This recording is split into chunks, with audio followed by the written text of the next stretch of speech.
DDG episode 8, live on Twitch as normal, twitch.tv/digitaldaysgaming. My name is Dave Hunt, I'm one of your hosts, and I'm joined by Michael Swick.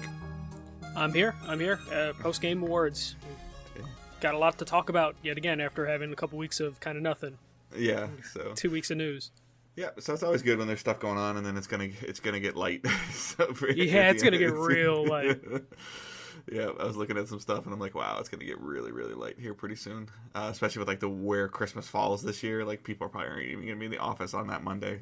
So. No, this is the last week people are gonna be at work, so it's gonna be like that until New Year's. Yeah, with that in mind, next week, Sunday the 22nd, no live show. We will not be doing a live show. It's really, really close to Christmas, and for Michael and I, it's really hard to make our schedules work. And our stores are open some stupid hours during this last couple weeks. So, yeah, that final push to get into the red or the black. I always forget what it is. We're working on a guest. He's kind of being silent. I need to nudge him again. So we're working on a guest for a pre-recorded thing that we will take care of and hopefully have a pretty cool Christmas present for you guys. But for fans of us in general, I think you'll like it. If not, we'll just have a recorded show that, if everything goes according to plan, it's very similar to Thanksgiving week. I'll have it out like on morning of Christmas Eve, just so everybody has it for when they're traveling, and that way that I just don't have to worry about it anymore. Yeah. So yes, you are listening to Digital Days Gaming. It is episode number 8. 2 months old. Yeah, it doesn't seem like it. Yeah. Maybe not exactly 60 days, but in terms of 2 months of content of episodes. So again, thank you guys for helping make it possible, for the support on all the platforms that we have. YouTube. So YouTube is a big deal for us. So if you could subscribe on YouTube, even if you don't watch the video, please just subscribe. And then watch the video or play it. Like I was thinking, for like a lot of the reasons why we do what we do sometimes is I know you guys can plug your phone into your computer or into a speaker, or but if you're at work somewhere and it's just you're watching, do you want to watch the past broadcast on Twitch, just open it up in a tab and play it and let it run, and so you can listen to it. I was just trying to give multiple ways for people to consume the content. So if you could give a subscription on YouTube, that would be great. If you could watch, that's awesome. Just in general, though, just following on social medias, Facebook, Twitter, join the Facebook group, subscribe to the podcast on your podcast service, leave us a review, leave a comment. Somebody even reviewed us on Facebook, which we appreciate very much. Lots of reviews early on the podcast services, but I seem to have seen those dwindle down a little bit, at least the ones that I have access to. So it's just ways that you guys can help us grow, letting other people know versus us just telling people, hey, this is really cool. Well, yeah, of course you think it's cool. You do it. But yeah, anything that you guys can do through there to help. And again, like I've said before, we stream the show live on Twitch every Sunday night, 9:30 Eastern time, twitch.tv/digitaldaysgaming. And we are an affiliated Twitch channel, so you are able to do paid subs or use your Twitch Prime sub on us if you so choose. A lot of you did that, and we are officially over 1 month old being a Twitch affiliate, and the sub number has started to decrease. So please check your sub. And if you are not subbed and you want to support us, please go ahead and click that button. It should be working on all mobile devices, Android and Apple as well now. So even if it's something you just want to open up when we're talking and you're listening to this on the podcast, on your podcast services, just go there, search our channel, click on the sub button, and it should just work. So if you guys could do that, that would be appreciated. Thank you, Darkside, who just did that. Appreciate it. For the resub, he's on a 2-month streak. And those of you watching on Twitch, welcome. All right, we're going to jump right into the news. I did not watch this because I hate award shows, and yes, I hate even the ESPYs. They're terrible, even though I'm a big sports fan. But I did. So we're going to recap the video game awards. Yeah, the video game awards, they came and went on Thursday. It was a really long show. It started at 7:30, ended 10:30, 11 o'clock at night. Kind of a drag of how long it went, and the ratio of awards given out to trailers was off again. But that's the tough balance with it. Somebody was watching it. I was playing a game, and somebody was watching it, had their computer open and was watching it in the background. And I felt like what I could hear, it sounded like there was a lot of recapping what they already did. that seemed to happen often. They would just like recap. It wasn't even recap. It was just they would just announce a couple awards and like real quick goes. You know, it's like, oh, and also these three games, these three Okay. awards were handed out, or we're handing out these awards, but no acceptance speech, nothing. Just burn through them. Here's the next trailer, and then celebrity guest for for like a major award. By celebrity guest, I mean Ninja. And Vin Diesel. He's a celebrity. So No, he totally is. He totally is. But I basically just broke down some of the highlights. There was like a lot of things announced, a lot of small things announced. The typical like tiny trailer that we're used to seeing, where you have no idea what the game's about or anything of that nature. But the highlights that I put, the ones that, of course, these are the ones that I consider important enough. Hopefully, other people find important as well. Let's start with the big ones. The Xbox Series X was shown what the physical box is going to look like. The actual really weird console. presentation. Really weird presentation. It immediately spawned like the desktop tower jokes, refrigerator jokes, because it is just a big just black box. Okay. Like, So I'm curious. Do you care what a console looks like? No, because that was one thing that like people were like throwing a fit of, just like, oh, how's that going to fit in TV stands? Every console manufacturer advertises their console vertically, like PlayStation does the same thing. Michael, it's not gonna sit on your entertainment center. It's just gonna have that HDMI port that flips out of the back, and you're just gonna plug it in like a Roku, and it's gonna hang off the back of your TV. Wouldn't that be like the ultimate? The ultimate trick is just like they like zoom the camera out, and then just Phil Spencer picks it up, puts it in his pocket. But that's clearly not going to happen. This thing, I kind of like the way it looks, like the side vents with the green on the inside, and like the black cage vent looks pretty cool. It is relatively basic of a design, but I don't care what the console looks like.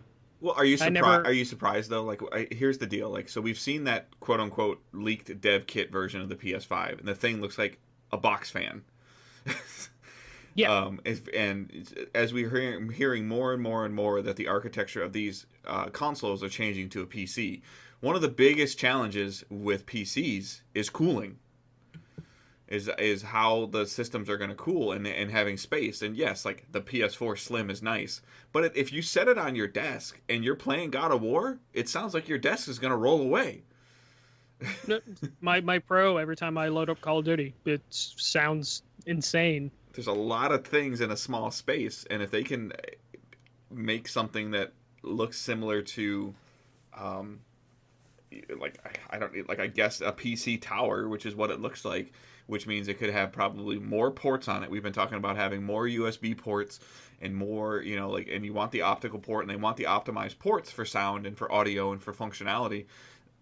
That requires space. Mm-hmm.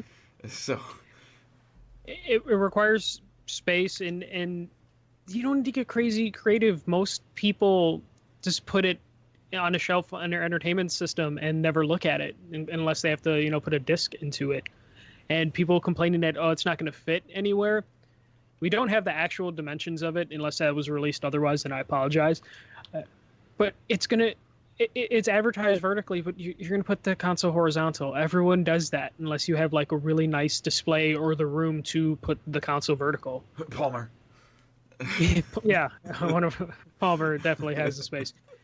I've never been like a big fan of like the collector's editions or anything like that. Like, I almost bought the Kingdom Hearts one, but I would never look at it. I have the Star Wars one, and I only got it because it was like on sale, like the PS4 Pro. Right. And I could care less what logos are on it because I'm not even the biggest Star Wars fan.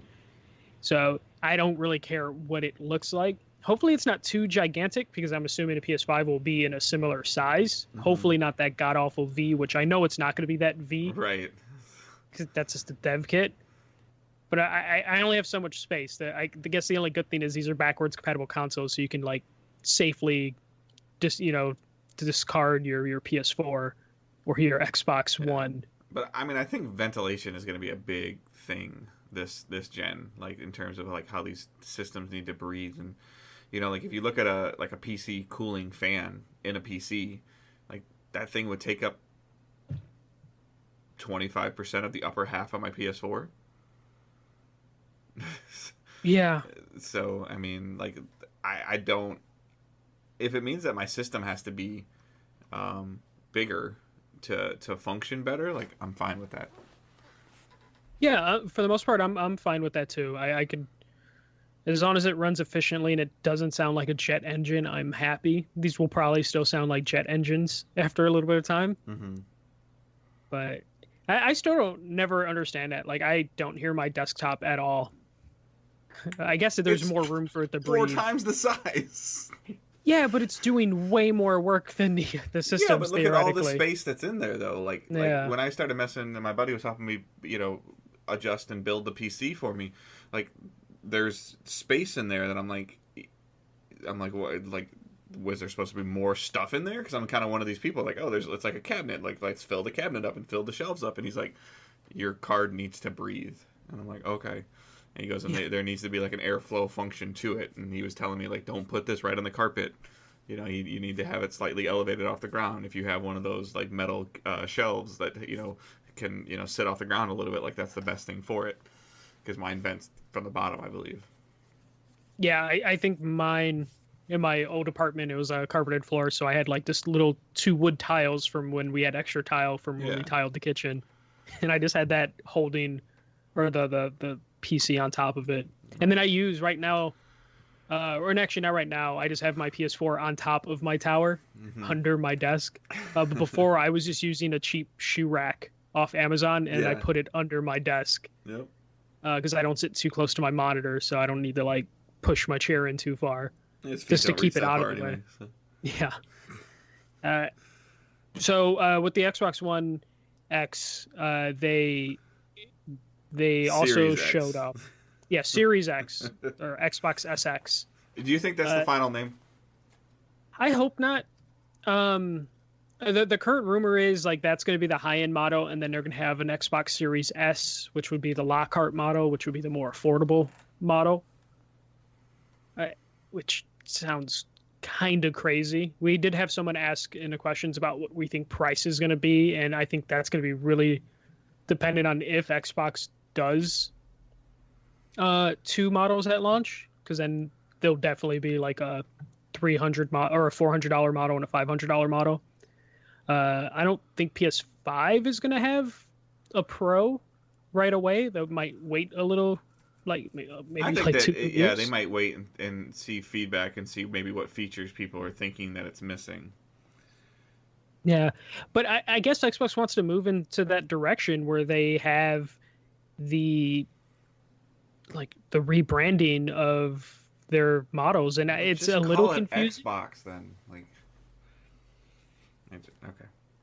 Yeah, I guess that would make the most sense. It is confusing, and we always talk about that, grandparent or parent that's shopping, because we've experienced those people who are going to be very confused, especially when you have the uninformed people that will, work retail. So someone's going to be like, oh, I need an Xbox SX, because it will immediately get truncated to the Xbox SX for marketing purposes.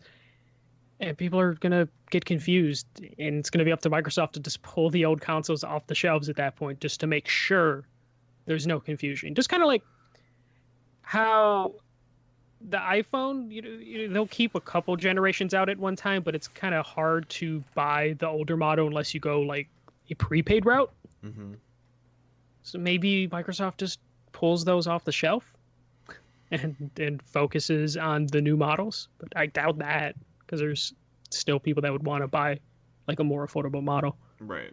I mean, it'll be interesting to see like if they go the 2 SKU route and then one obviously like takes off and sells really, really well.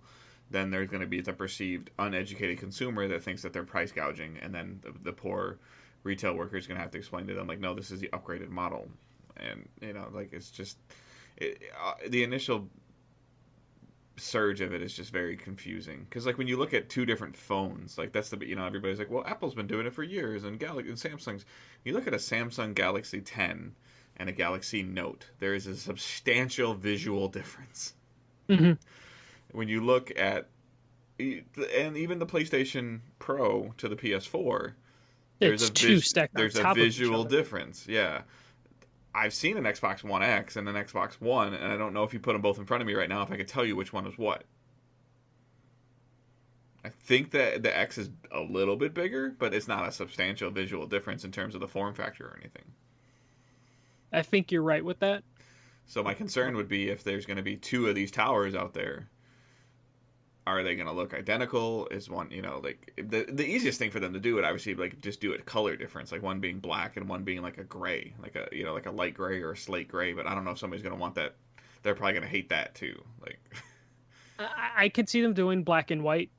Right. Just the new mottos or the powerful motto to be the black one they advertised, and then the consumer friendly price motto, just have that one white. And go from there, and then you can play around adding different color variants once you get the other consoles off the market.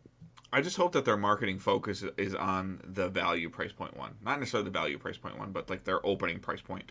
And then saying, hey, there's an upgrade. Versus them, it's always harder to start at, hey, this is $550, or you can get the inferior one for $400. I think we'll see that, and most of the advertising, though, probably will just be the higher end. I think that's gameplay. A mistake. So. No, but the fine print's so small you won't even notice. Right. Let's say running on a Series X, and that would be meaningless. No, I mean I'm just even talking about Xbox commercial. Like during like Christmas next year, when I'm watching a football game, there's an Xbox commercial. Like, I mean, I'm sure you'll see the starting at $399. I think that's what you'll see if they do the two model. Right. Way. But we're getting too into the weeds in this one.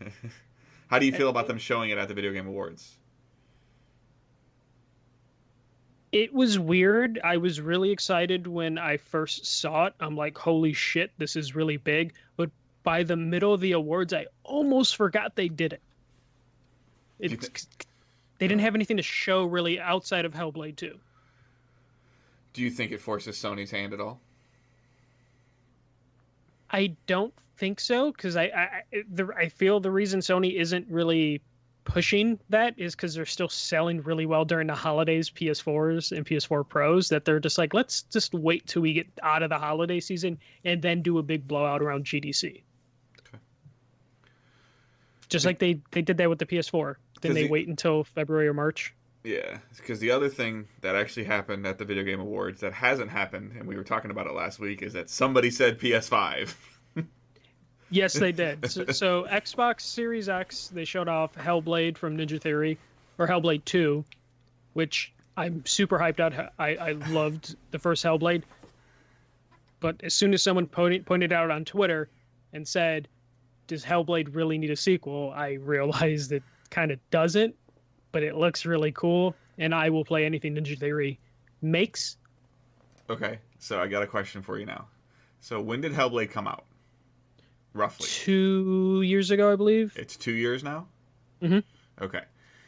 How big is Ninja Theory as a studio? They're not a huge team. They started to... The reason they made Hellblade is they wanted to make something on a smaller scale, but still at a AAA level. They're like, we can put, several years development in a really long experience, or we can put our AAA talents to a shorter, confined experience. So if Hellblade just turns out to be another 6 to 10 hour game, I'm fine with that. Okay. Because we know that Microsoft purchased them roughly in June of this year, 2019. And then from June of 2019 until, I'm guessing, November 2020, this studio will have produced 2 quote-unquote AAA titles.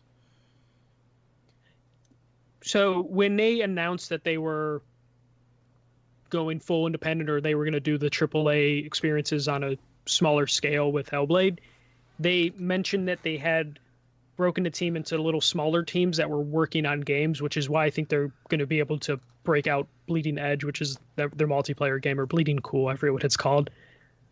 They'll be able to pump that out, and then Hellblade if Hellblade stays in the tradition of the first one and not be a super long experience, I think they should be fine. Okay. In that like middle ground. It'll probably be a full $60 game just because it will be early on in the devs or the console launch. Yeah, I'm just worried that you're pushing a new studio that you just purchased like too far. But yeah, original Hellblade came out August 8th, 2017. So there was just more curiosity on my part. I haven't played the game. It's on Game Pass, so I probably should check it out. But you should. I need a controller to work. That one, a controller should work without a problem. I would think Halo would too. So. You think, but you just had the wrong controller. But you did mention the PS5 game that was announced. Godfall, which is being published by Gearbox and being developed by Counterplay Games, which Counterplay Games, I looked at their website. They're a relatively new studio, and they just have a bunch of people that worked on a bunch of different AAA games. This is their looter. It's like an action-adventure looter slasher with some fantasy elements. It immediately... That I definitely got the fantasy vibes and got a little bit of Warframe vibes when I first saw it, just a little bit. There wasn't a ton of gameplay. There was a little snippets of gameplay in it. But that is our first PS5 announcement, and it's coming holiday 2020. So that is a launch game, probably. Which, good time to launch your new studio, want to launch your game. Try and get in on launch day when people are looking for anything and everything that they can play. Right. I had some people that like I said, I was watching this while playing a game, and a couple friends had Godfall that name been around a little while? No, I believe this is a new IP. I could be wrong though. Okay, because some people were like, I thought Godfall was dead, and I was like, I don't, didn't know. Yeah, no, I'm pretty sure it's a new game. There was a game called Greedfall that came out earlier this year. Okay. I've been calling it Godfrey for some reason. Godfall is kind of a generic name. I was really worried when I saw the Gearbox logo, just because I don't really have faith in Gearbox, but they're just publishing it. So I'm willing to give this a shot. And if it's a launch game, I'm one of those people. I'll buy the PS5 on launch and then look for whatever games I can get for it. Because usually retailers will do on launch day, if you buy the console, buy two, get one free type of deal. I feel like has the last couple console launches have gone. And it looks like this is going to have, either exclusive content or exclusive to PlayStation for a little bit. On their website, I believe they list PC holiday 2020, so it would be console exclusive. Yeah. Then throughout the show, so that was that. They didn't show enough of it to have a full-blown discussion on it. I'm interested in seeing what it is as we get more gameplay of it. But just random little things throughout the show.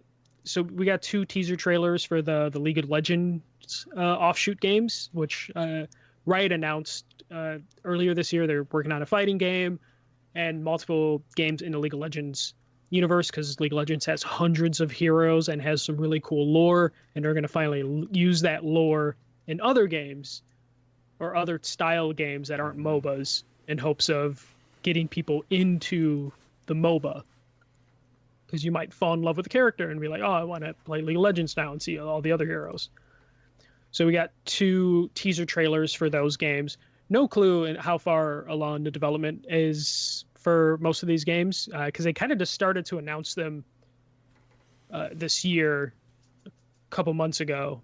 They at Evo, they announced that they're working on a fighting game, and then these 2 look like some action-adventure style games. Mm-hmm.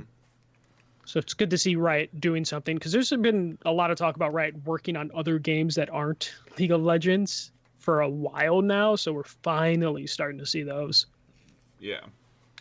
Not my kind of thing, but a lot they of people... could be, though, depending on how they turn out. Right. Like, the MOBA definitely isn't your thing, but you like a good action-adventure game. Yeah, for sure. Yeah. The weirdest one, The Wolf Among Us 2, was announced. Re-announced. Yeah, re-announced after it was canceled and the studio was forcibly closed, and the studio was bought by a firm. We have the Wolf Among Us 2, which people were excited about. As soon as I saw that, I was like, I'm pretty sure Telltale's dead, or the people that worked on the Wolf Among Us 1 are all gone at this point. Right. I never played the Wolf Among Us. It's on my list. I think I own it, just never got around to playing it. I think it ended up didn't on pretty much every Telltale game either be on free with Plus or end up being like $3 during Christmas. I think so, and they just started the re-release of Telltale games after they like disappeared from the store. Right. So I feel weird about it because like I want to. I'm pretty sure I own the Wolf Among Us. If I don't really feel comfortable buying it because I know the developers aren't going to make money off of that game anymore. And it's just they're a shell of who they are. So after watching the No Clip documentary on the Telltale games closing and hearing all the reports out of how Telltale closed and how they treated some of their employees, I don't know if I can support the Wolf Among Us 2. No, it's hard. I mean, I don't separate. think that they can do episodic content again. If they really want to give this another go, or whoever bought it wants to do this, they need to do a significantly better job with the episodic stuff. They can still do episodic, but they better have their shit together. Yeah, I mean, it's got to be like there has to be like a calendar or like a roadmap. There needs to be a roadmap. They need to actually just have everything done right away and then hit the same release date. Right. That's why I say there needs to be a roadmap. Like here, comes out September 1st. Each episode hits on the 1st of the month until December. Like they need to say that like right off the bat. Like it needs to be like printed on like the back of the box if they even sell a box. Yeah. Or just say fuck it, we're a new Telltale because they are, and just release the whole game. Right. But I have a feeling they're going to go episodic because they assume that's what people want from a Telltale game. But yeah, they need to hit their release dates consistently. Well, they need to set, if they're going to, they need to set a release date, not just say soon. Yeah, which is pretty much what we got before. I would be. I don't know if I'll play it, but I would be super pissed if they come out and then episode 1 comes out and it's like 2 to 3 months between an episode. Yeah. Again. But maybe it'll turn out great. Maybe they'll hire a bunch of people that worked on the first one. Who knows? Sounds like a lot of those people got jobs elsewhere with hopefully job security. But we'll see where that goes. The most curious thing, I'm saving the one for last, so I'm going a little out of order here. They brought Vin Diesel and Michelle Rodriguez out to present the Game of the Year award. And the last announcement, the last teaser of the night was a Fast and Furious Crossroads game, which immediately just got roasted online because the game looks terrible. It looks like an early PS3 game. It's just a licensed cash grab. And I, for one, was one of those people that was really disappointed with that being how they end the show. That being the last announcement was a real bummer. But they needed to get the celebrity name out there, and this is how they did it. Well, and this is a cash printing studio. Who's ever, who's they're, behind this. The Fast and Furious name, whether you like it or don't like it, is a cash making thing. So I'm sure that they're like, well, if we're gonna do that, then we're gonna go big, And they're maybe more focused on the name and the marketing than they are on the actual game, which is we all know is a terrible mistake. It's a terrible mistake. It was just such a head scratcher to end the show that way. I would think one of the console launches would have been better off, or the console announcements would have been better off being the end of the show than the Fast and Furious game, which immediately just gets roasted online. So bizarre. And I think it almost took the wind out of the actual Game of the Year announcement, or like the winner announcement, because everyone was just like, what the fuck is this? And then find out who the winner is, and then you're just like, oh, okay, but what the fuck was that Fast and Furious? Is there not anything else? And the show just kind of ended and was kind of a bummer. Before we get to that, last thing I wanted to talk about is something we talked about a lot last week, is Ghost of Tsushima had a release window of summer 2020 announced. You were right. Yep, I was right. That's all I wanted to say. What'd you think of the trailer? Just more of The the trailer same, right? looked good. Yeah. It looks really, really cool. As soon as I saw that it was summer 2020, now I'm just trying to figure out like the best time during summer. Is it going to be one of those classic Sony releases it during E3, Well, it's too close to Last of Us, I think. which is in May now, right? Yep. End of May. Yeah, so it'll probably be end of summer just to get it out right before the console's launched. Well, you talked about it like But- August is a prime window because you really only really go up against Madden. yeah, which I think that the Madden audience would be different enough for this audience. But what did you think? Because I saw behind the scenes stuff at E3, so I didn't really see anything like crazy here. I just saw like continued good work. I mean, I still have the same question of like more the curiosity of like what exactly type of gameplay is it? I mean, is this more Sekiro / Dark Souls, or is it more like God of War, Horizon kind of gameplay? Like, like I don't know. That's more or less my curiosity right now is, is it going to be a parry game? Is it going to be a hack and slash game? Is it going to, like, and obviously they'll start their marketing train up pretty soon with certain things for that in the next couple of months. But at this point in time, like the things that I know already is like the game's beautiful, the concept looks very interesting, the weather mechanics that they keep showing off with the leaves and the trees and the grass and the samurai armor and everything that looks amazing. Now I'm to the point where like, okay, like this is a beautiful looking game. What kind of gameplay is it? So from what I remember, which again this was 2 years ago, it felt, I didn't play it, but I got to see like a decent chunk of it. It was very a little slow paced. Like I would compare it to like a Sekiro, for sure. It's like faster paced than a Demon Souls, Dark Souls, but not as fast as like a God of War can be. Mm-hmm. The like quote unquote boss fight, because it didn't have any outrageous bosses, or at least it didn't have from what I saw.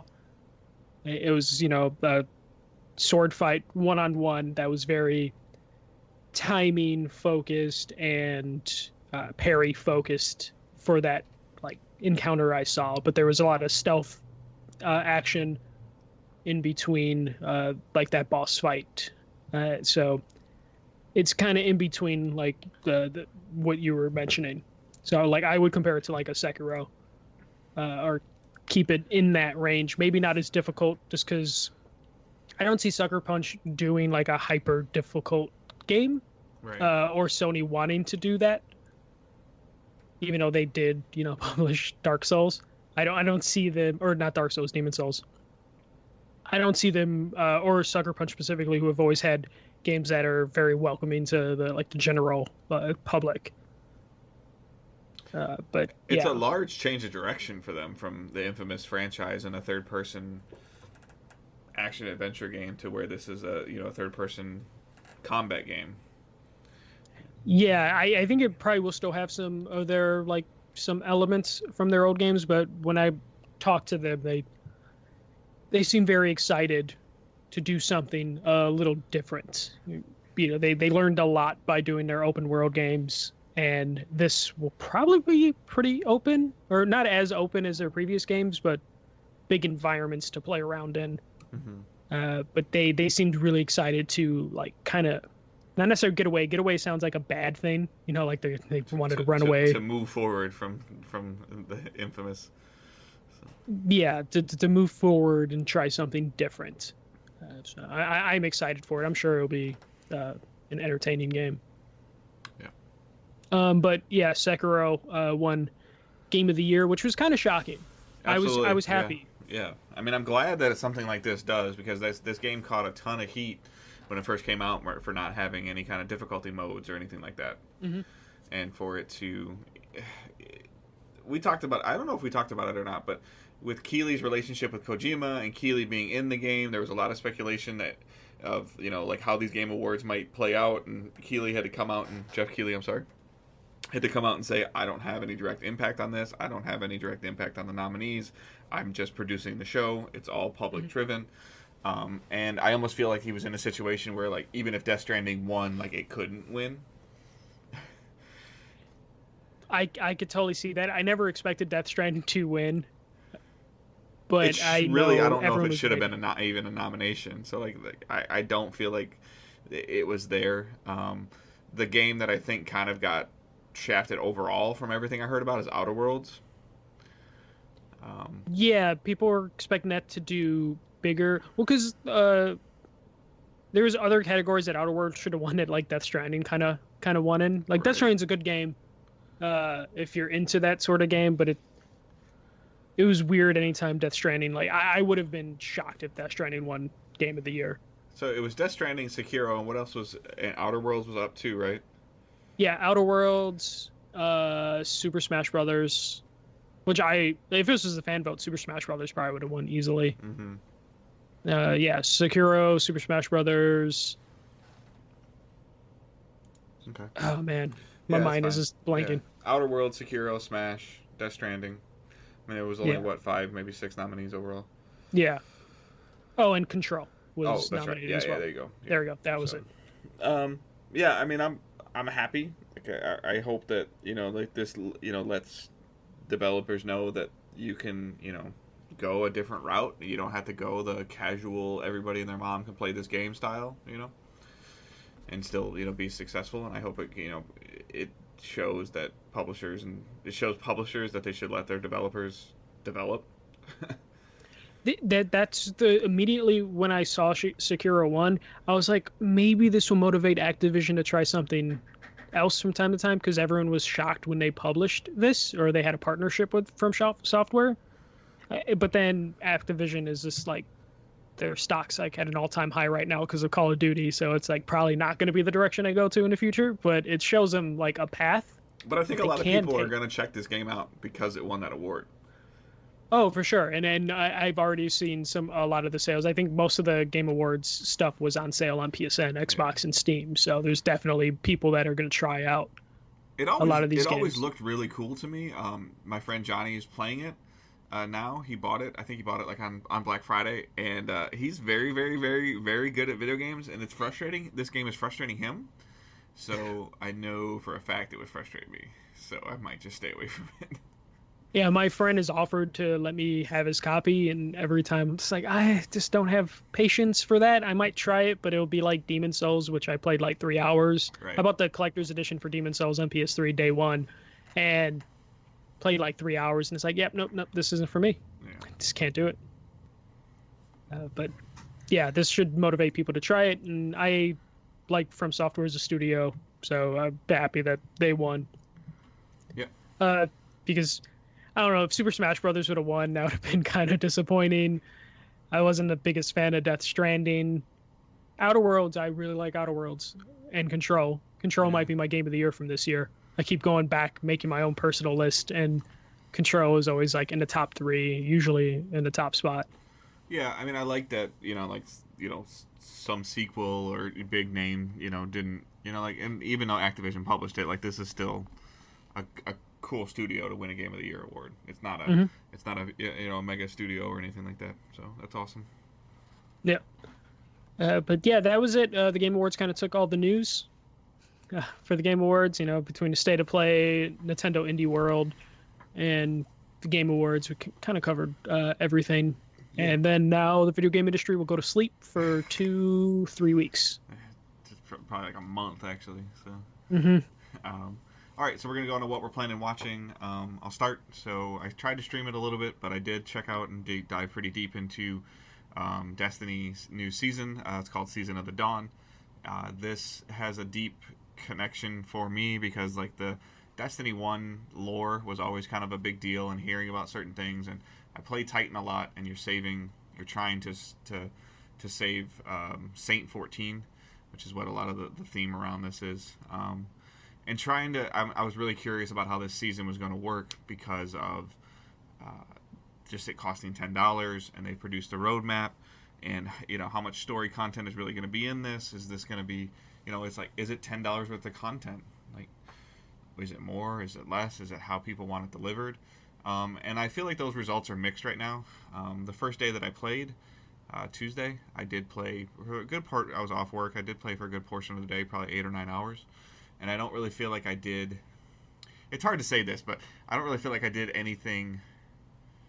I didn't repeat anything, but I was still having that mix of starting the new quest line, but within the new quest line, it's having you kind of go back and do some of the stuff that's already in the game, like, oh, go run 5 strikes and get these components from completing a strike, and go play Crucible and get a component from doing that.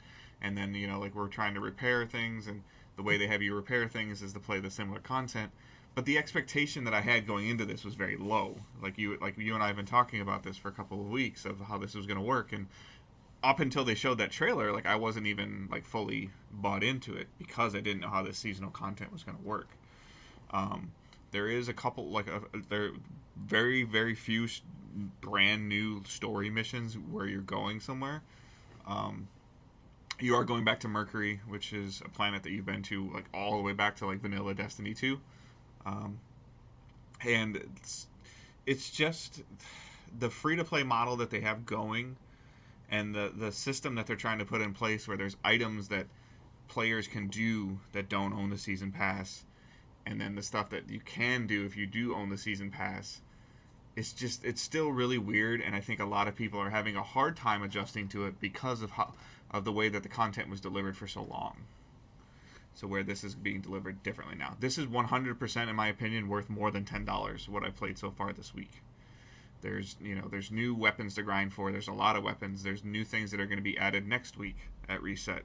And then they have a roadmap for the rest, pretty much until February. Like, they're releasing a couple story missions at launch, like they did, and they're releasing another story mission next week, and they're releasing a higher difficulty mode of the seasonal activity. So in terms of the level of entry, like we talked about, is very low. Like, you can download Destiny 2. Right now, you can just download it, and you can play Strikes, you can play Crucible, you can play Gambit. You don't have to spend $1. You can level up your season 9 pass that has certain items. You can get the new exotic weapon that's part of this season. I get it at level 1 for having owned the season pass. If you choose not to own the season pass, you get it at level 35. So it's just more or less, you know, the making the purchase is just getting something faster. You're not getting anything better. You know, everything else that you get that I get that's in the season pass that somebody else doesn't get is just cosmetic. So there are obviously a couple activities that are locked behind the paywall of the $10, but it's only like $10, and it's for these 3 months. So right now, I feel like it's worth more than the $10.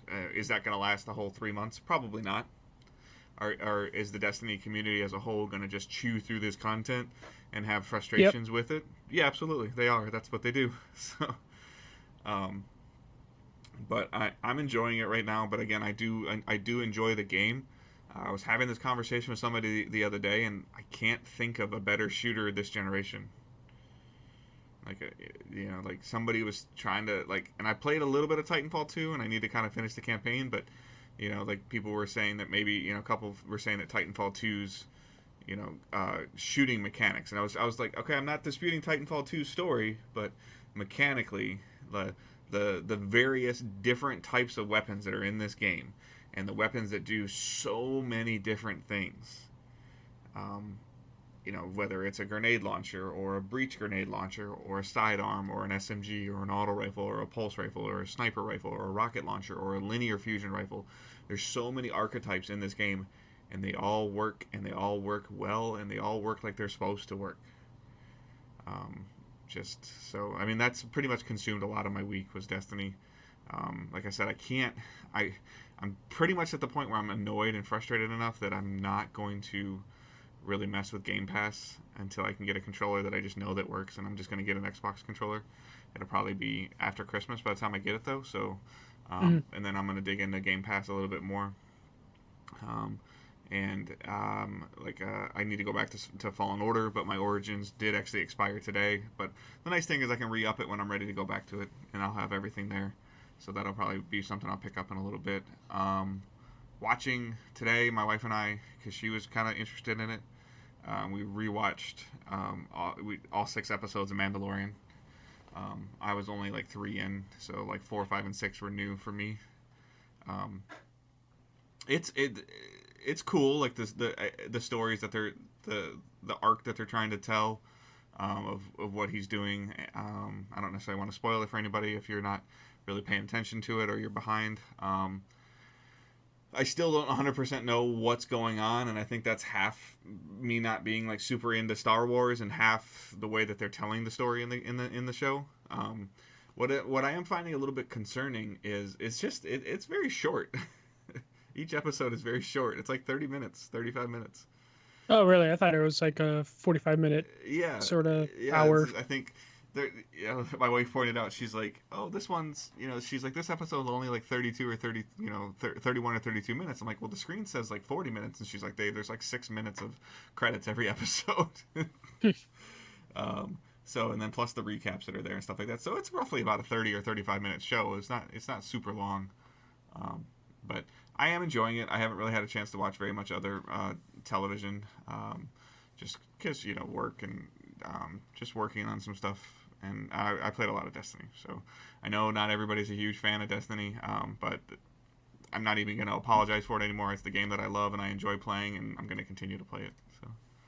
Yeah, as long as you sprinkle in other games there from time to time, it's fine. I have, like I said, when I re-up Origins, like, I want to play like Dead Cells. I want to finish Fallen Order. I have Control. There's some other, there's some other games that I'm going to dig into and play. But I mean, right now I'm enjoying whether it's a good grind or a bad grind. I'm enjoying the going after these new weapons that have new perks and do cool new different things, and trying to find the next thing that's like the most fun to use and also the most effective. It's still always fun to me. But that's it for playing and watching for me. So for me, a couple old games and one new game. I had some friends over yesterday and busted out Rock Band 4 because that's usually the go-to. Didn't marathon play like I've known to play Rock Band 4 with friends, but did a couple hours of Rock Band, which is always nice. Had the fear, though, that the controllers were dead and I was out of batteries because all the Rock Band 4 stuff is battery-operated. Luckily, batteries survived just long enough to get through like a 3-hour session of Rock Band or a 2-hour session. Still battling the Crystal Dragon and Earth Knight on Switch, which I think I'll review Earth Knight the next episode that we have, or next normal episode we have. I think I'll be ready to review that as I grind through that and continue to like improve and get that timing down. Like, you get into a nice rhythm with that game, but like a lot of other games, this might just be a me problem. When I step away from a game for a while and play other games, and I go back to it, this takes me a little bit to get back into a rhythm. There's definitely a timing aspect to it. So. Mm-hmm. And this one definitely has like you need that timing and rhythm down. Doesn't take me too long to pick it back up. There's definitely a couple runs that just immediately get burned. Continuing playing Modern Warfare with. I need to go back, man. This sounds like the seasonal content's really cool. Seasonal content's really good. The playlists are really solid. They mix in at night vision mode, maps. They're doing a really good job. They just introduced their season pass. I don't know if I'm going to buy it because I'm playing it, but not playing it consistently enough to level up. You don't have to buy anything though, right? You get all the new maps, you get the new modes. It's just it's just a faster progression train again, right? You get like new watches for your character to have in game. There's some weapons locked to the season pass too, but it just helps you. Wait. So there's new weapons locked to the season pass or to the paid season pass? To the paid season pass. So like if you don't pay for it, you can't just earn it later? I think it's a huge grind in order to get it. So you can still get it for free, but it's just a matter of season passes is just No, it's fine. But I thought that you were sitting there saying that they had a weapon, because that's essentially pay to win. If they have a weapon no. that you cannot earn. Want to, so. If I want to put the work into it, I can get it. Okay. So it's just a matter of if I want to put the work into it without throwing money down. Because I think you and I are 100% on board with cosmetic content, right? Like you play Overwatch's gameplay loop is based on cosmetics. Yeah, Overwatch's cosmetics, and obviously this is the core gameplay. And Apex, same thing. I'm fine with cosmetics. I really don't care what other people look like, and I'm not upset if someone has like nicer gear than me. Right, but at the same time, if you see something at level 85 that you think is cool, you're gonna and you make the decision to go get it, you're gonna go get it. Hmm. For sure. And I've definitely done that. I've never really put too much cash down to get there, but me neither, so. if they give me the grind opportunity, I go for it. Okay. I can't praise Modern Warfare enough. Crossplay is so nice. Just playing with my friends on PC. Most of my friends are on PC. A couple people were on Xbox. Explaining how the Activision friendless thing works, because everyone has like they have to register with an Activision account, which then they register an Activision name. But you can't just have a regular name. It's like Discord where you have like a set of digits after your name. So every time we onboard someone who isn't familiar with an Activision account or don't know they have an Activision account, because people just kind of skip forward through things. So doing that has been kind of a fun thing, because it's definitely killed some game nights where we're like just like talking to someone in group chat like, okay, no, hit triangle. And they're like, I don't have triangle. Like, okay, hold Y and pull up your Activision friend list. So my friend list, no, your Activision friend list. It's a separate menu. And you're doing all that through Discord, I'm assuming, right? Discord and GroupMe for my coworkers. Okay. So it's just it's doing that. But once you get on, it's nice being able to have people in one party from 3 different platforms, and abusing the fact that sometimes it seems when you have a controller person in your party, a console controller person in your party, the game will gravitate towards matching you with other controller console people. So if you have one friend in your party that's on PC, they're going to be the god of those rounds because they're on keyboard and mouse, and taking advantage of that is really nice. Yeah. It's great. It's how gaming should be. I'm so happy going into the next generation. Crossplay will be almost a given. Like, we're going to hit a point next year, probably. It's going to be expected. Yes. What do you mean it doesn't work? If you're a game on multiple platforms and you don't have crossplay, you're probably going to get skipped over. I know crossplay is going to probably be important for me going into the future, because I buy games based on where my group goes, and my group isn't platform specific anymore. Right. I know a lot of people on PC. I know a lot of people on Xbox, and I like not having that fanboy bullshit. So it's great, and it's going to dictate my purchases now for multiplayer games. And developers, I feel like, are embracing it even more. So, like, Destiny has cross-save, where I haven't even had a chance to mess with it. I keep forgetting I have it, actually, but that listener sent me the Google Stadia Buddy Pass. And what I keep forgetting is that when Shadowkeep was out, Shadowkeep's purchase was tied to PSN. When I bought Season of the Dawn, I went into Destiny. I had to purchase 1,000 silver, which is $10, and I bought the pass in the game, not on the PSN store. Like, I went onto the season pass and I clicked purchase with silver, and I bought it. And what I keep forgetting is that I can go to PC, I can level up my battle pass, I can play the new seasonal content on PC, because I purchased something from Bungie, not from Sony. So, like, and I feel like that's kind of the route that these developers are going to be going, of where, like, yes, like, the maybe the initial entry needs to come from the PSN store, the Xbox store, or the Steam store, but now the future content is the current currency that the games have. So, like, when you buy stuff on Overwatch, are you buying it directly from Activision Blizzard, or are you buying it on PSN? You're buying it on PSN, sadly. Okay.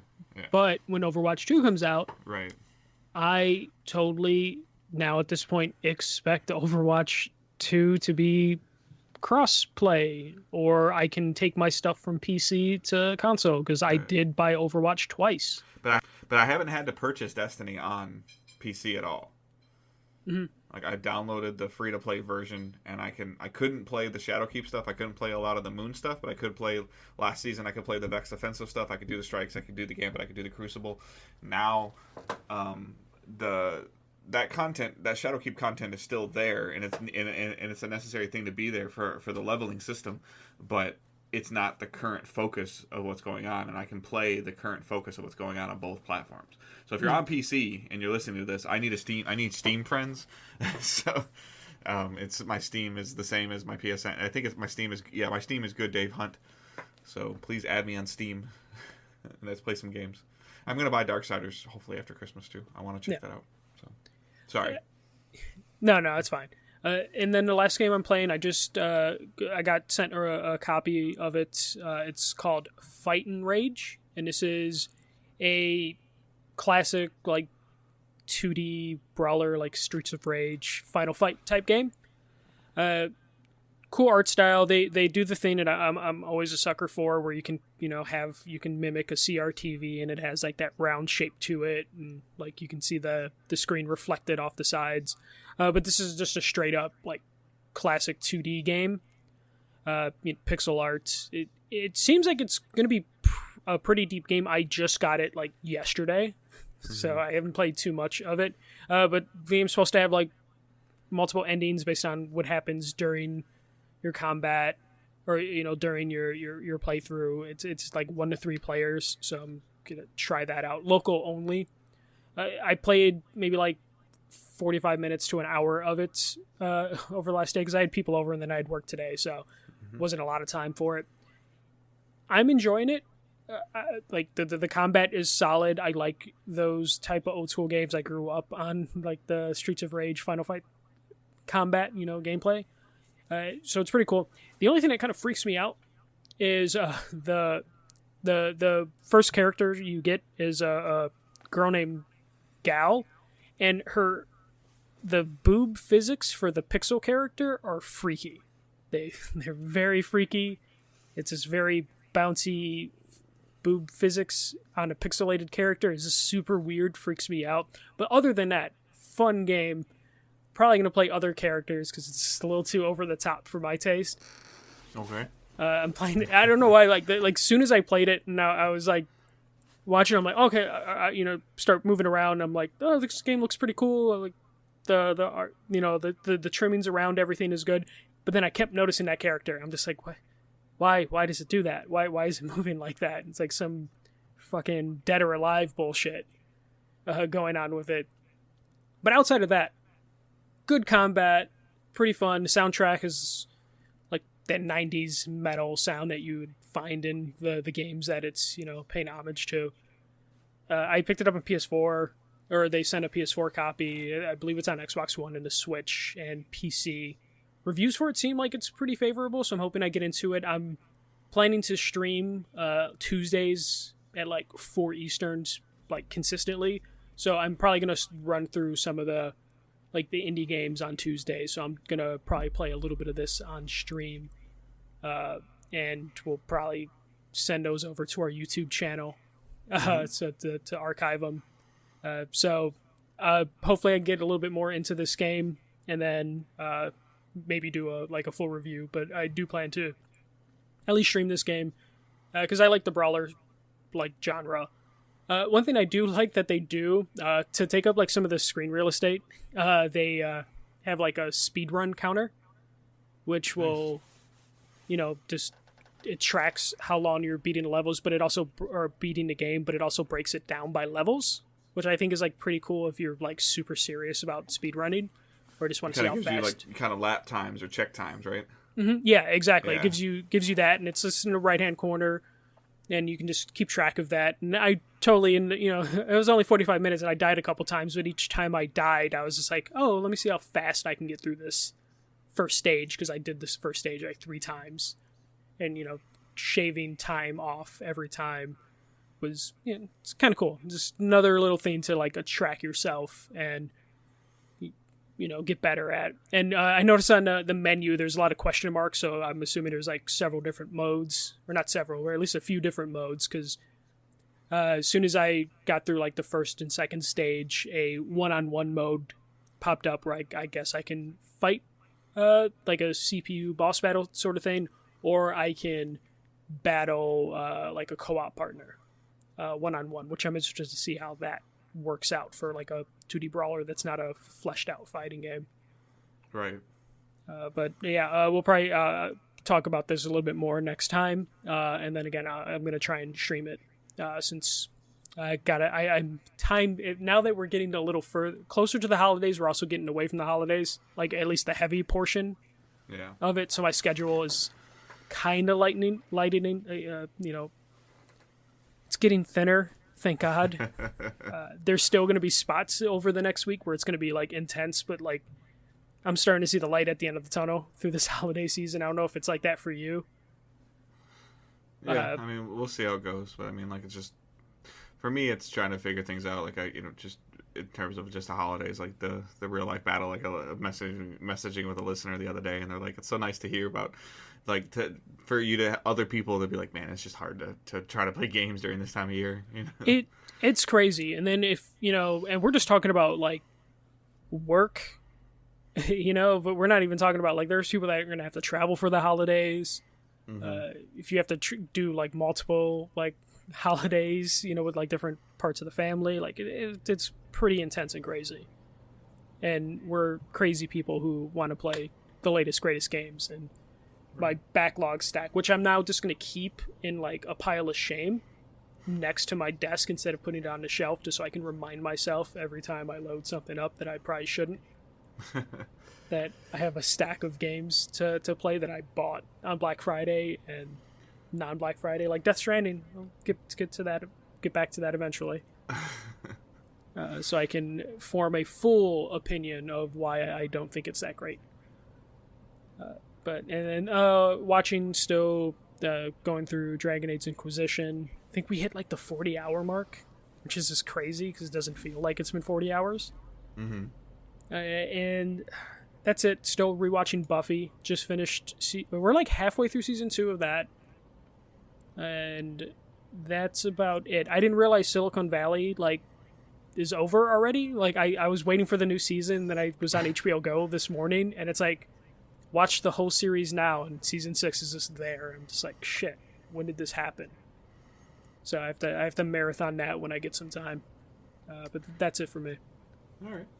We're going to jump into some questions. We got a couple questions that I think they all came from the Facebook group this time. So if you want to join the Facebook group, just search Digital Days Gaming. It'll show up. It'll send a notification to myself or Michael that you want to join the group. There's some really cool conversations that happen in there.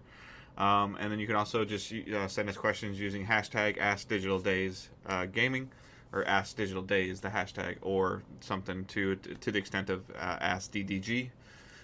So Randy S. Asked in the Facebook group, do you know what is so bad about Mass Effect Andromeda? I played the game about 6 months after it came out, and I really enjoyed it. It's been a while since I completed it, but I don't recall any real issues. I can't seem to find anyone that can explain why it's, quote, dumpster fire. Please don't tell me, quote-unquote microtransactions or it's EA or any other BS reason like that. I'd really like to know exactly what was wrong with it. Keep in mind, I've never played any of the other Mass Effect games, so maybe they were all super good, and this one pales to those. Thanks. So, I know. I think I know too.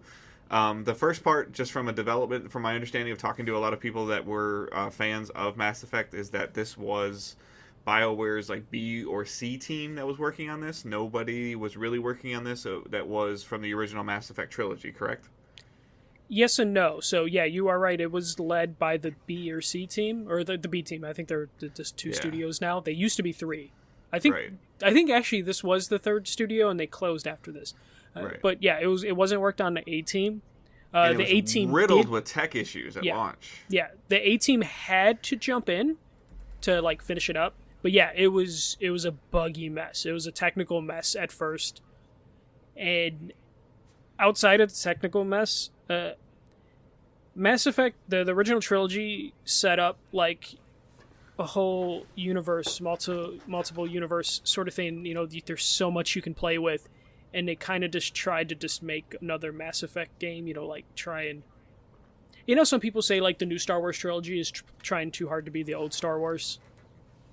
Like you hear stuff. The new Mass Effect wasn't trying enough to be a Mass Effect.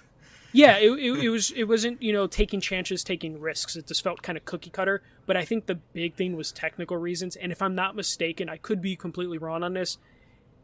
BioWare kind of had a roadmap for it for the future, and had possible plans for DLC, maybe not like thoroughly announced plans for DLC, but then that roadmap kind of just disappeared. That DLC ideas kind of disappeared. Kind of like what happened with Anthem, where there's like a roadmap and then they just kind of like quietly take that roadmap down. It wasn't a full-blown live game roadmap sort of situation, but there was definitely like, hey, this game's buggy, this needs fixing. They fixed some of that stuff. They did a really good job. So like you playing it 6 months later probably explains a lot of why you were able to enjoy it more than people that bought it on launch. And I think the people that bought it on launch were hoping to see a continuation of the investment that they had over the last 3 games. And Mass Effect was also one of the first games where your choices mattered game to game to game. Yeah. And it wasn't, I don't know necessarily if people were hoping like the original trilogy was going to play a part in it too much, but they were at least, they had an expectation of, there's a gameplay element that comes with a name. Mm-hmm. So like one of the better examples that I kind of just thought about while you were talking was, and it looks like it might be the future of what Sony is deciding to do with Uncharted, but you had Uncharted 1, you had Uncharted 2, Uncharted 3, and Uncharted 4. All of those were continuational stories of Nathan Drake. And then you had Uncharted Lost Legacy, which was an Uncharted game, but it didn't involve a lot of the main cast. Mm-hmm. And it was almost like they were using like if they tried to just release that game as I don't even obviously it had to be somewhat called Uncharted. It had to be called Uncharted because it had characters from the Uncharted universe, but that was essentially like a spin-off game with that brand attached to it. And that's sort of what I feel like my understanding of what Andromeda ended up being to most people, and it's not what they thought it was going to be. Yeah, I that may be true to some extent. I from what I understand too, is this it was just too cookie cutter in the end, to where this isn't the Mass Effect game that they wanted. Yeah, like it's either continue the original trilogy or do something drastically different in the same universe, and they did neither. Yeah, and this is the same community that pretty much forced BioWare to make additional DLC for Mass Effect 3 because they weren't happy with how it ended. It wasn't the ending that they wanted. Yeah, so that community was already kind of in some turmoil. And as someone who's currently going through Dragon Age right now, hopefully BioWare gets their shit together. Yeah, so, I mean, but yes, like, I don't want to take away anybody's joy from playing a game. I'm just I have a lot of friends that I talk to on a very regular basis that play video games, are invested in the games, like, even when we're in just a PSN party chat. If you've ever seen me in a party chat sometimes, I'm in a chat with 5 or 6 people, and all of us are playing different things, which sometimes works and sometimes doesn't. But the conversations that we're having about what's good and what's not, and that's where, like, I try to have my own opinion, but I also value what, there are certain people that I value their opinion because they've played the games, they play harder games than I do. They're more physically invested in stories and other aspects of gaming, to where I would like to hear what they have to say to help form my opinion as well. And most of the people that were invested heavily into Mass Effect had huge problems with Andromeda. Mm-hmm. They're like, the game itself is fine, it's just not Mass Effect. Yeah. After the technical problems. Right. Like, I think that is the major thing, is that the technical problems at first. And then people dissected the game even further, and then we're just like, no, just doesn't work. But apparently they're working on a new Mass Effect, so they're going to reboot it again. And Mass Effect's not alone in this. Like, Assassin's Creed's had these problems with tech issues, and trying to reinvent themselves multiple times, of like however many, like 10 Assassin's Creed games that we've had right now. And I feel like there's an expectation that comes with you putting that name Assassin's Creed on the box now. Mm-hmm. And I think there's an expectation, but BioWare has previously built a strong expectation of good stories and good gameplay, and unfortunately the last couple of games they came out with didn't have either one of those. Yeah, especially, Mass Effect 3 was a good game, but the ending had controversy. Dragon Age Inquisition was a good game and set a high expectation, and then they followed up with Andromeda, which was not great, and then Anthem, we know that story, so a lot of pressure on them right now to come through and either fix Anthem, reboot Mass Effect again, and then successfully do something with Dragon Age 4. So, yeah. All right, you want to take the next question? Yeah, this is from Chris V. we talked about this earlier, technically. Are console wars still a thing? It almost feels like no, but I know folks still tend to take sides. PCs win anyways. I'm a Mac person, though, so I don't know anything about that. My new $50,000 Mac Pro can game, though, $400 wheels or $400 wheels. So that's not... The sentence has some grammar issues. I think he's missing a few words. But the main thing, are console wars still a thing, Dave? I think they are, because people are going to make them a thing, just like there's still a thing when, like, I only buy, and I'm not saying this is me, I'm using it as an example, but I'm only going to buy, like, American-made cars, I'm only going to buy GM cars, or I'm only going to buy Ford cars, as much as that's a thing, versus I need to find the thing that best fits my functionality currently right now. Yeah, no.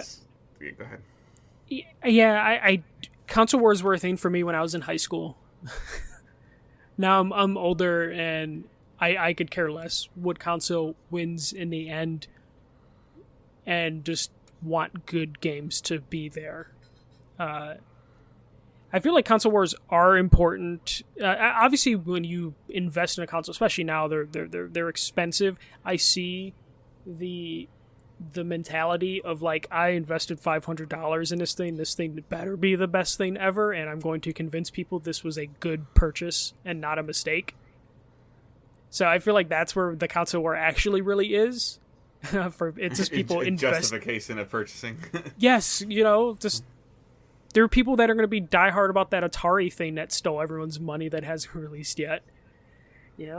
There's always going to be, like, hyper fans for things that will shit on other things, Like, right now, there's someone who really likes Creed and is a really big Creed fan, Like, there's going to always be those diehard fans, even though it's illogical to be a diehard fan for them.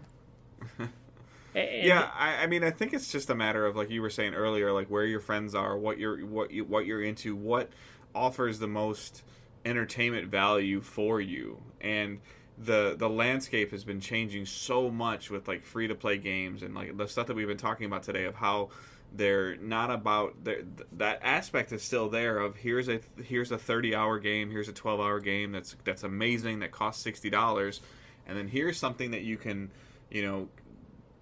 spend $20 on every 6 months or every 3 months and have hours and hours of entertainment out of it, whether that's Fortnite for you or Warframe or Modern Warfare, League of Legends, any of these games that you're playing, if it's Destiny, if it's For Honor, if it's Rainbow Six, like, there's all these, the games of service is a thing. If you don't like them, like, don't play them. If you're a big single player guy that you just like to, put your disc in, and then when you see the credits roll, that you're done and you can put it on the shelf, like, that's there for you, and all of those things are fine. Play where your friends are, play with what you want to play, and just have fun. Yeah, no, that's how I see it as well, and that's why we talked about crossplay earlier. Crossplay is huge for that, and I think that's kind of killing the console war flames, because you're playing games with other people. If you're a diehard Call of Duty fan, guess what? You're actually playing with Xbox and PC people right now. If you're on PS4, because the conversation might be like, you're out to, I don't even know, you're at, parent-teacher conferences, and you're sitting in the hallway with another parent there, and you're, somehow it comes up that, some reference to Call of Duty, and then the question always was, well, what do you play on? And it's like, oh, like Xbox. Oh, okay, never mind. Like, and that, so it kind of ends the conversation, but now it doesn't anymore. We legitimately at work had this discussion earlier, because we were talking about Call of Duty, and someone popped in. He's like, oh, what platform, or like, what system are you guys playing on? And we're like, oh, it doesn't matter. And we explained to them, like, yeah, no, it literally doesn't matter. And now we're going to play with that person now, because they had it on Xbox, and they had no idea it was crossplay. Yeah. But when they asked what platform we're playing on, I'm on PS4, my other friend is on PC, and both of our answers were, it doesn't matter. And right. I think it's going to be a generational thing. It's going to be kind of crazy.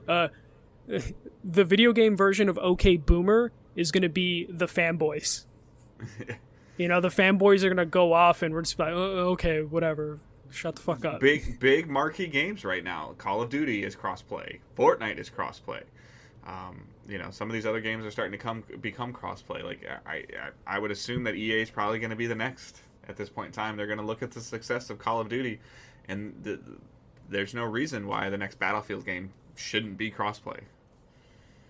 Like, at this point in time, like if Call of Duty can do it, like we've always heard that, you know, Sony to a fault, we've always heard from developers at E3 or at things of like, oh yeah, we support crossplay, but they won't let us, and they is Sony, and it seems like that is starting to dissolve a little bit, and I still stand by it. I think whether publicly he said something different or not, the fact that the movement that's happened at Sony with the upper management leads me to believe that there was huge issues in that hierarchy, and it started with Layton. Yeah, no, there was definitely an ideology difference, especially if you look at, we want to go into that a little bit. The current person in charge, Ryan, was very against crossplay. Layton was definitely super for it. And then, you know, things started to change, and people got put in different parts of power. Other people found themselves out of power. It's like a whole thing. But there was definitely a philosophical difference between people at PlayStation, and hopefully now it's changed for the better, even though it's weird though. Layton was definitely the guy for it, and then he ended up the one publicly out, at least publicly for it. But yeah, it's definitely a thing that helps for sure. We need a cat emote on Twitch. Oh, could you tell that the cat was coming? I just put my hand out right now to pet the cat because the cat. Well, it's been in the background image for me too. So. Oh, okay, fun. It's just not on Twitch stream, so the video's cropped, so you can't see the cat just standing there. Yeah. So if somebody brought it up the other day too. By the way, we're working on some things, and I'm still learning some things. But if you're watching on Twitch, I am aware that Michael's camera necessarily isn't as detailed as mine. My camera is a direct feed. Michael's is an image capture of my other monitor. Yeah. So we're still working some kinks out, and you know I'm in the process of learning, and you know, but it was very important for us to have the Twitch, the YouTube, and the audio versions of this all at the same time, and we're trying to make it, and this is the best way that we can do that right now, and I'm constantly looking at ways to improve it. So. Yeah, but right now on Twitch you can't see the cat because the image is cropped. Yeah, but. Regardless, we still need a cat emote just so that anytime the cat shows up on stream, just spam the emote. Yeah, just a tail emote. Yeah.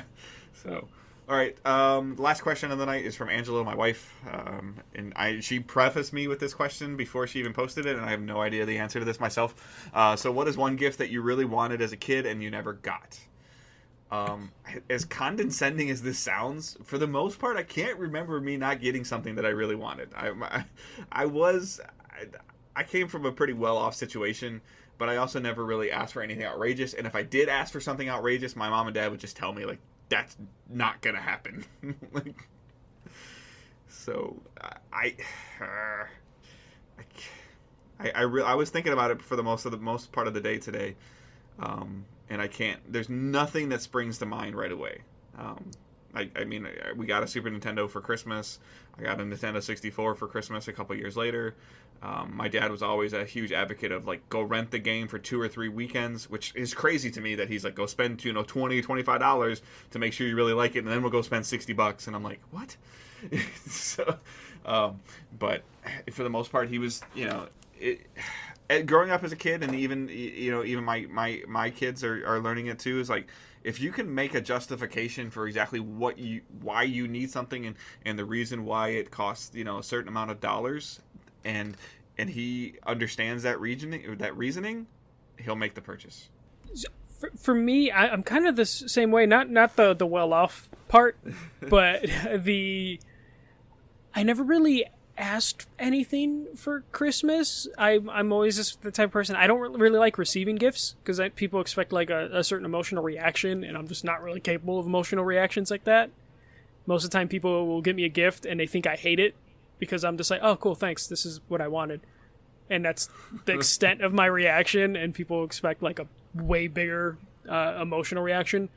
But for the most part, I was never a kid. Like, my parents would ask me what I wanted for Christmas, and I would just be like, oh, just whatever, like, no big deal. Even me at a little, at 5, I would still be like, no, just whatever. Don't really care. So there's nothing that I can think of that I'm like, I'm 30 now, thinking back like, man, if only I got this one toy when I was 7. Yeah, I mean, there was never. I never wanted like the quote unquote like Tickle Me Elmo that was like almost impossible to get, and then it was gone. Like there was never anything that I felt was like this higher tiered thing. I mean, growing up as a kid, we always got one major gift from from Santa, and then we got gifts directly from our from my parents and things like that. And again, like I don't think that I ever. I guess I never asked for like a hoverboard like you hear about these kids asking for now, like the $300 hoverboards. I don't. It was a console every couple of years, maybe like remote control cars, but I don't. I feel like the toys when you and I were from the ages of 7 to 12 weren't $400. No, so like when I was a little kid, it was just like. I'd like collecting all of the wrestling toys and all the X-Men toys. So they would ask me for Christmas, and I'll just be like, "Oh, just give me a wrestler or give me an X-Men." And they would give it to me, and no matter which one it was, as long as I didn't have it, I was cool. It was like, okay, cool. I don't have this one. I don't care what character it was. Just give me that. So like Christmas, because the wrestlers were $10 and the X-Men were like $15, I would get like 2 or 3 of them. Yep. And that'll make my Christmas, and I'll be like, cool, I can make good stories with this. Yeah, and I'd get a couple play sets. Like I mean, I remember getting like the Ninja Turtle inflatable blimp. Mm-hmm. Like, and that got pretty big. I can remember being fooled by my brother, like when Donkey Kong came out on the Super Nintendo. Like I really wanted Donkey Kong, and he purchased it for me, but put it in this like baseball bat box. So I thought, like, underneath the tree, my gift from my brother was like this. I was like, that's not a video game.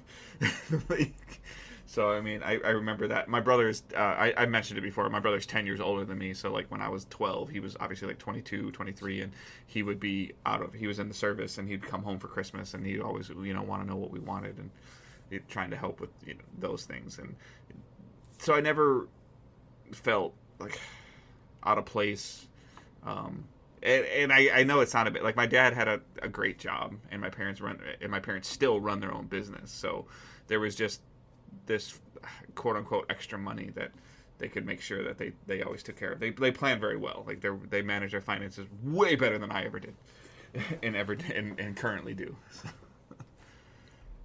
Yeah. Like my parents would always make sure like there was going to be a good Christmas for like the 4 kids, but usually like it would be like. One kid would get like a big gift every year, and that spot would like alternate kind of, right. Like 1 or 2 kids would get like a big gift, and then the rest of the kids would get like just like regular Christmas gifts. So there would be like a rotation in that. But my family's never been like, none of my siblings are really that big on presents. We're just like, we get annoyed at each other when someone spends too much money on a gift. Yeah, I mean, like, I'm kind of one of those things where, like, if my son's phone breaks in July, like, I just get him a new phone. Yeah. Like, I don't wait and say, oh, let's just see what you get for Christmas. Like, it's just not kind of how it functions for me. And if I can, my wife and I are kind of the same way. If there's something that she sees that she really wants, and, we can figure out a way to make it work financially, it's not going to be like, oh, I'm going to put that away and, in July in my head and give it to you for Christmas. Like, I don't have the attention span for something that long. Same. It's like, okay, you like that now? Okay, we'll just get it now. Or just, like, I don't like waiting for myself either. It's just if there's something I like, I'm not going to tell other people, like, I really like that. I'm just going to just get it for myself. Yeah. All right. So it wraps the show for this week. Again, social media is a huge thing for us. Interacting with you guys as a community is the top of the list. So please follow us on Twitter at Digital Days Pod. Subscribe to the podcast at whatever podcast service you use. If there's a podcast service you use and we're not on it, email Michael at digitaldaysgaming.com and he'll fix that. Yeah. He will. He's learned how to fix it at a lot of things. There's places that our podcast is that I've never even heard of. Sharing the podcast is huge. Sharing it on social media, sharing it out to telling your friend about it. The numbers, the numbers are what they are, and exposing more people to the show is the goal that we have going forward now. So please, just anything that you can do to share the podcast, word of mouth, making recommendations on the Facebook page, recommending your friends like it. Something as simple as sharing one of our posts and say, hey, check this out. They talk about, like, hey, Jimmy, I know you're a real big fan of the Video Game Awards, and these guys talk, in depth about it. You should give them a listen. Like, that'd be great. That'd be appreciated. And, like I said, join the group. Just search on Facebook, Digital Days Gaming. Like the page, facebook.com/Digital Days Gaming. Hit the YouTube channel, youtube.com/Digital Days Gaming. And I'm saying those 3 words too often in a row. But you haven't messed up. Yep. And hit our Twitch channel, twitch.tv/Digital Days Gaming. And follow and subscribe and share. And then if you so choose, you can help support us on Patreon. There are tiers listed there. Any way that you see fit is a great help. But the focus right now is exposing more and more and more people to the podcast. So please, just if you're unable to support us financially, if you don't believe in Patreon, if you don't believe in using Twitch or any of that stuff, that's fine. Your listenership is more than enough. But just tell somebody else to listen to. Yep. And we would appreciate it. So I hope everyone has a great week. We will be back next week on the audio version. We will remind people through social media during the week. I don't see the show being live anytime next week at all. So if it is, then it's just a bonus. But I don't think it's going to happen. Yeah.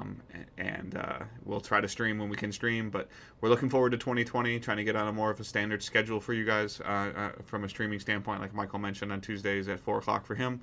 I don't know when or how I can commit to a certain day, but I will figure it out. But other than that, I hope everyone has a great week. We will talk to you later. See ya.